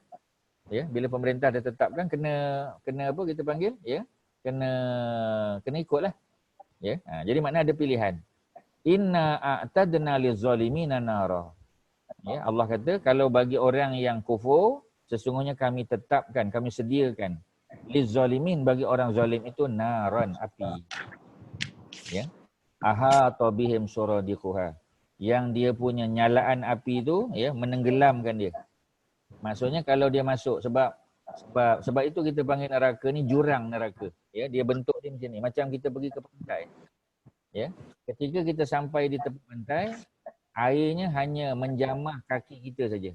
Tapi semakin kita ke tengah, lama-lama, ya, air itu menenggelamkan kita. Jadi neraka samalah. Ya, maksudnya yang duduk di pinggiran macam Abu Talib, ya, hanya terompah api neraka yang dia rasa. Maksudnya neraka itu apinya hanya sekadar di belah bawah saja. Tetapi semakin seseorang itu, ya, masuk ke dalam neraka, jurang neraka, maka akhirnya akan tenggelam. Ya, disebut di sini suradiquha. Suradiquha tu maknanya nyalaan dia tu, ya, gejolak dia tu, ya, sehingga menenggelamkan orang tadi. Jadi Allah sediakan bagi orang yang mengingkari, orang kafir. Wa in yastarisu yughasu bima'in kalmuhli yashwil wujuh. Jadi kalau dia nak minum sebab panas sangat, api neraka tu panas, kalau dia minta minum dia dapat. Ya, di neraka memang ada, ya, ada supplier untuk minum, ada tuan-tuan. Ya, malaikat akan bagi dia. Tetapi minum dia minum apa? Minum dia tu yastarisu, mereka minta minum, yughasu, mereka diberi minum bima'in, dengan air, al-muhli, ya, seperti apa kita panggil, seperti besi yang telah apa istilahnya tuan-tuan, dicairkan, cairan besi, ya, kal-muhli yashwil wujuh, yang kalau kena muka, hangus muka tuan-tuan. Jangan kita tekak kita, muka pun hangus. Ya, jadi Allah bagi balasan boleh minum. Dia kata okeylah kalau ada minum kat neraka, memang ada minum. Tapi minum dia air, cairan besi tadi. Ya, wal-iyazubillah. Kemudian Allah bagi tahu bi'sa syarab, seburuk-buruk minuman, wasa'at murtafaqa, dan neraka itu adalah murtafaq. Murtafaq ni tempat rehat. Jadi maknanya pergi neraka ni dia tempat rehat, tapi tempat rehat yang wasa'at, tempat rehat yang paling buruk, tuan-tuan. Ya, neraka tempat rehat paling hebat.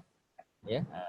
Yang ini tempat rehat yang paling buruk. Minuman pun ada, tuan-tuan, tapi minuman buat daripada cairan besi. Ya. Takkan kita nak minum benda-benda macam tu, ya.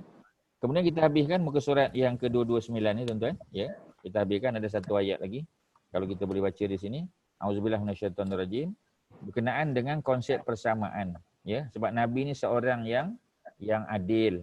Tak peduli macam tadi kalau kita ingat kan. Abbas nak bayar separuh tak boleh. Nabi kata kena bayar penuh. Ya, dia kata boleh lah. Aku dah masuk Islam dah sebenarnya. Maafkan aku. Tak mahu dia, tuan-tuan. Jadi dalam surah Al-Hujurat ayat 13 tadi, inna akramakum indallah, kita dah baca mula-mula tadi.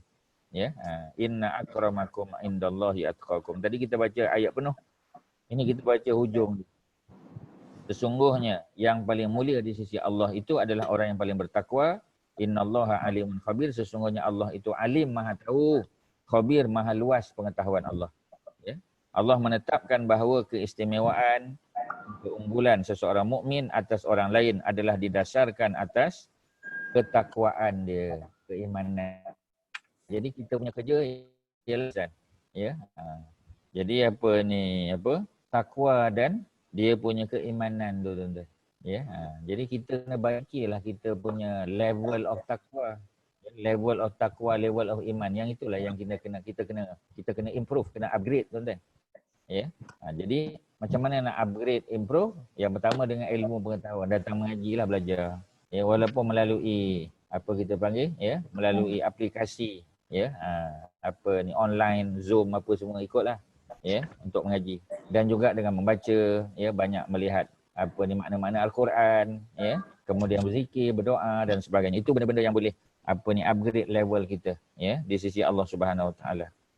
Jadi Rasulullah bersabda, ada sambungan tu panjang lah, kalau nak cerita dia panjang, tuan-tuan. Ya, tapi secara umum, ya, kalau kita boleh sebut di sini, tajuk perbincangan kita pada hari ini ialah tentang keadilan Rasulullah. Ya, persamaan hak. Orang yang layak Nabi bagi, orang yang tak layak Nabi tak bagi. Ya, antaranya tadi kita kata kritikan orang-orang Ansar terhadap Nabi, ya, pasal kata mereka Nabi bagi harta lebih pada orang Mekah yang baru masuk Islam. Ya, sedangkan kami yang lagi banyak jasa pada Nabi tak banyak dapat. Ya, maka Nabi jawab. Nabi kata, bukankah selama ni kamu dah dapat dah? Ya, aku duduk bersama kamu dah dapat dah. Berapa banyak kebaikan dapat, perang Badar, ya, perang Khandaq dan perang-perang yang lain. Ya, tak boleh ke bagi peluang kepada orang-orang Mekah yang baru masuk Islam, yang disebut sebagai muallafah. Ya, muallafah qulubuhum, yang hati mereka baru dijinakkan kepada Islam. Pasal apa tak boleh bagi pada mereka? Ya, pasal apa tak boleh bagi? Bagilah pada mereka. Ya, dan Nabi bagi itu pun portion siapa? Portion Nabi. Berapa portion Nabi tadi? Tuan-tuan, Haji Nazri berapa portion Nabi? Haji Yahya berapa? Nabi punya portion daripada harta rampasan perang tadi berapa?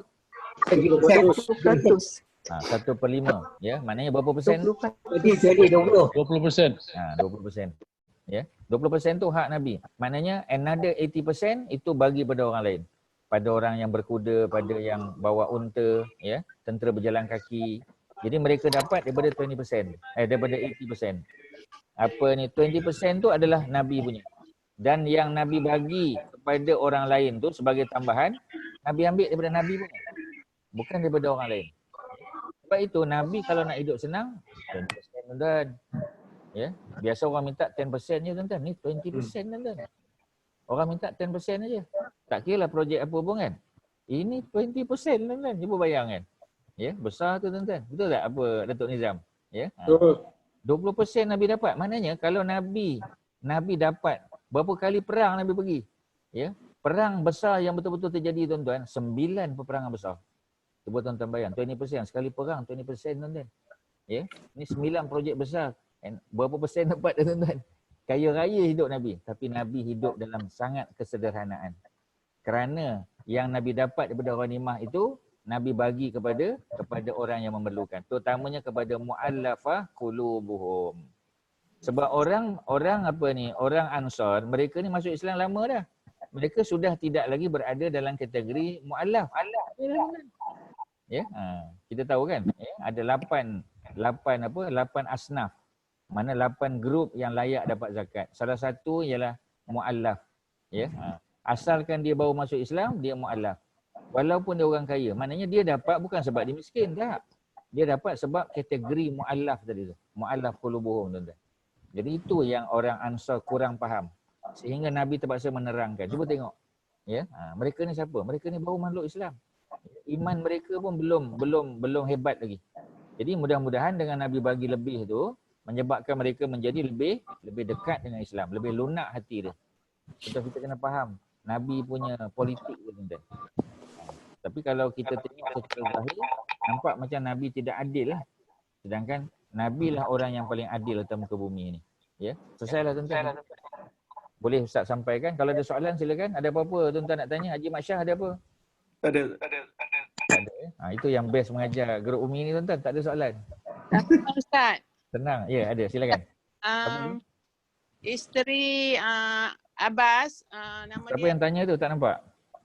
Kak Mai. Oh, Kak Mai. Okey, ya, silakan Kak Mai. Isteri Abbas, nama dia Fadil binti Al-Haris.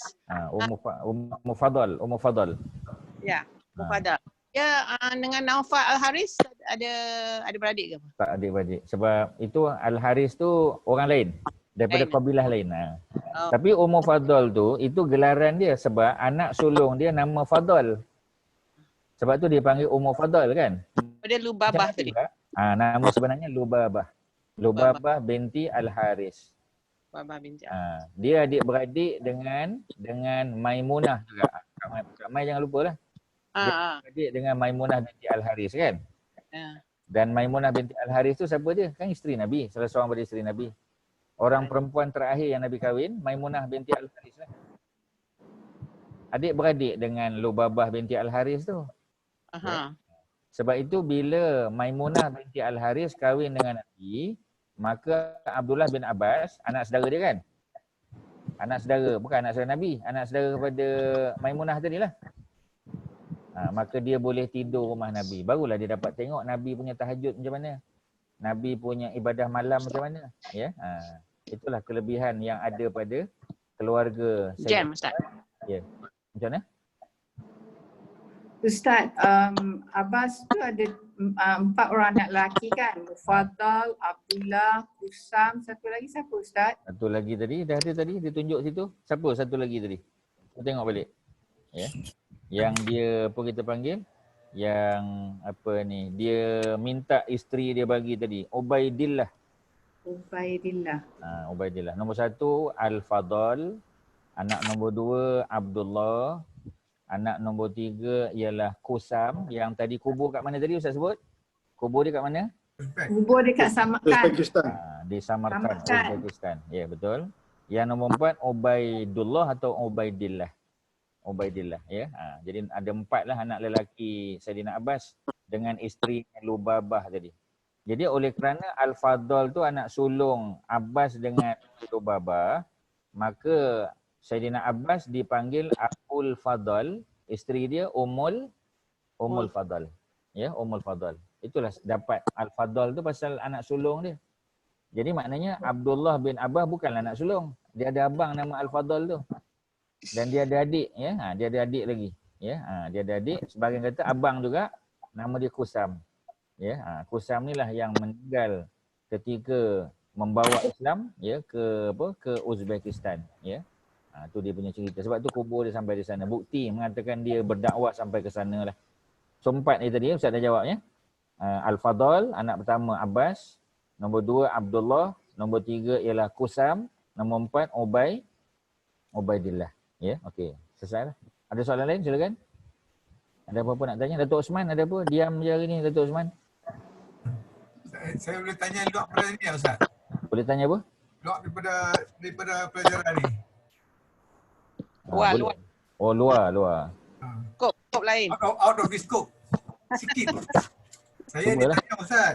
Ha. Apa ni daging kurban ni kenapa tak boleh orang tak boleh Muslim makan? Tak boleh non-Muslim makan.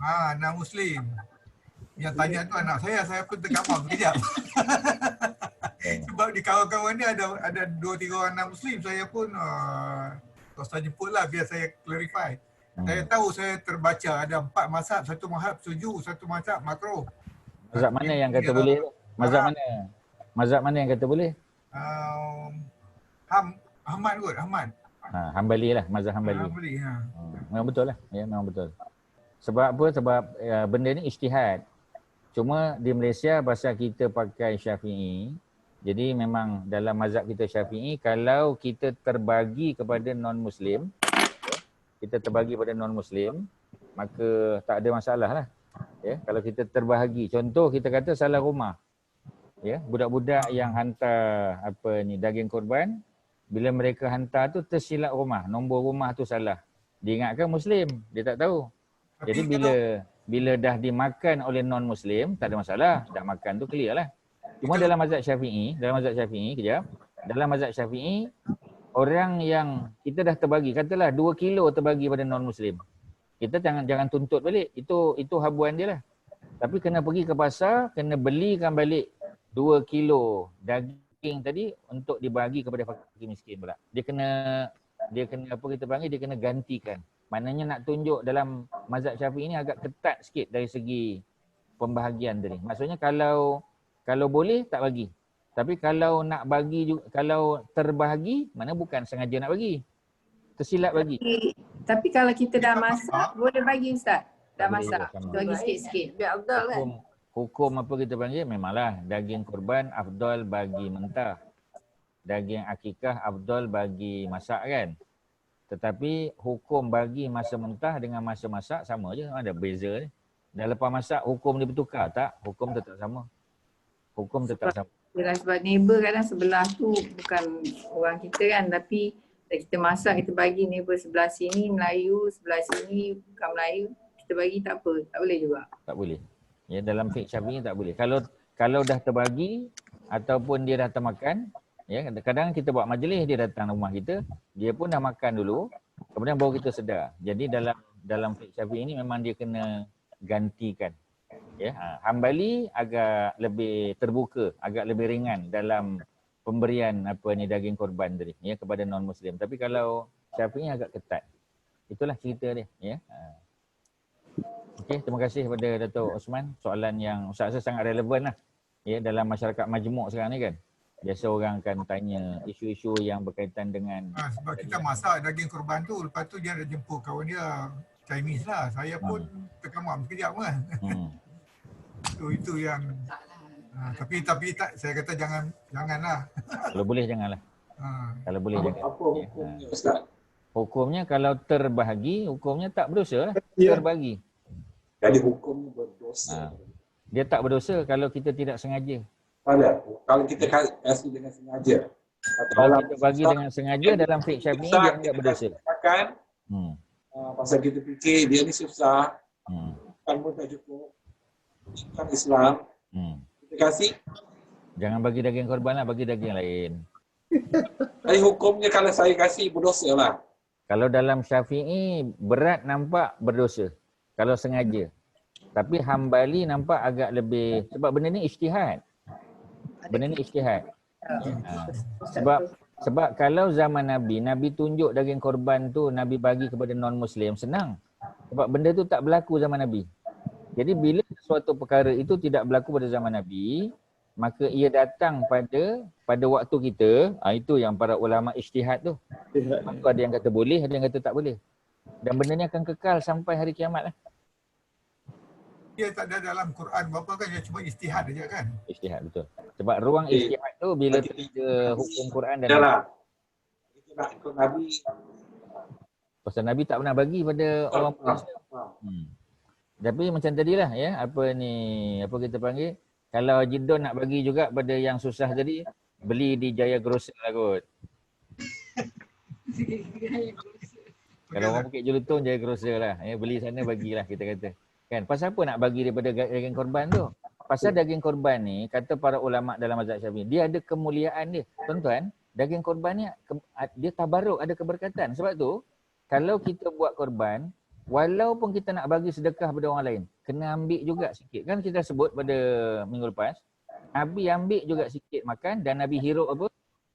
Wah. Hirup kuah dia. Maksudnya tabaruk. Nabi ambil berkat daripada, pasal binatang korban tak sama macam binatang lain tuan-tuan. Ya, tak sama macam kita sembelih. Kita boleh sembelih bila-bila masa. Tapi korban tu dia ada kemuliaan dia, ada kehormatan dia. Sebab itu kalau boleh yang dapat tu ialah Muslim, bukan non-Muslim. Kecuali terbagi, tersilap bagi, tu cerita lain lah tuan-tuan. Mazhab Syafi'i kata kena ganti. Ya, itu saja cerita dia. Ya. Terima kasih Zat. Sama-sama. Ya, alhamdulillah. Okey, tuan-tuan dan puan-puan, ya, kalau tak ada apa-apa soalan, Kak Mimi pun nampaknya dah menung tu, ya. Dah letak tangan ke dalam, ya. Jadi sekadar tu yang boleh kita kongsi. Terima kasih atas perhatian tuan-tuan dan puan-puan. Dan perbincangan ni sebenarnya menarik, ya, dan boleh dikembangkan lagi. Kak Kelly ada soalan? Tak ada. Tak ada, ya. Okey. Cikgu mana cikgu? Cikgu ada, ya. Dia sebelah. Dia sebelah ustaz ni. Ustaz, Macam mana? Tak dengar? akikah pun tak boleh ke? Bagi Akikah sama juga, tak boleh juga. Syafi'i agak ketat. Dalam Syafi'i agak ketat. Ya. Tapi masih macam tadi Datuk Osman kata lah. Ada mazhab lain yang membenar, yang mengharuskan. Terutamanya kalau orang tu memang orang susah. Sebab tu Ustaz kata benda ni ijtihad. Jadi kalau ada orang nak bagi, maknanya dia pakai mazhab yang berbeza lah. Cuma kalau di Malaysia, mazhab dominan kita Syafi'i, tuan-tuan dan puan-puan. Ya, kalau sampai isu ni pada pihak yang berwajib, nanti jadi isu besar pula tuan-tuan. Ya, jadi oleh kerana itu kita ikut peraturan lah. Ikut SOP dia lah tuan-tuan. Ya. Suruh pakai mask tu pakai je lah, jangan tak pakai. Ya, bagi pada Muslim lah, maksud dia macam tu. Okey, ya, terima kasih. Mudah-mudahan Allah panjang kita sama-sama. Assalamualaikum Ustaz. Terima kasih Ustaz. Assalamualaikum Ustaz. Assalamualaikum. Jumpa lagi minggu depan. Waalaikumsalam warahmatullahi wabarakatuh. Assalamualaikum. Ya, sama-sama, insya-Allah. Sedih tak dapat kerepek. Sedih tak dapat kerepek. Kerepek tak dapat. Ada tak dapat. Kak Faridah tak dapat. Bukan, Kak Kelly. Oh, Kak Kelly.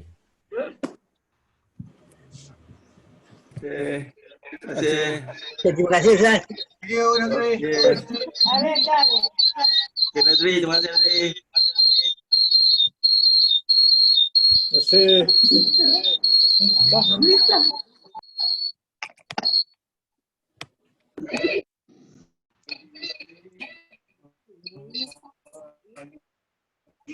Kita buang.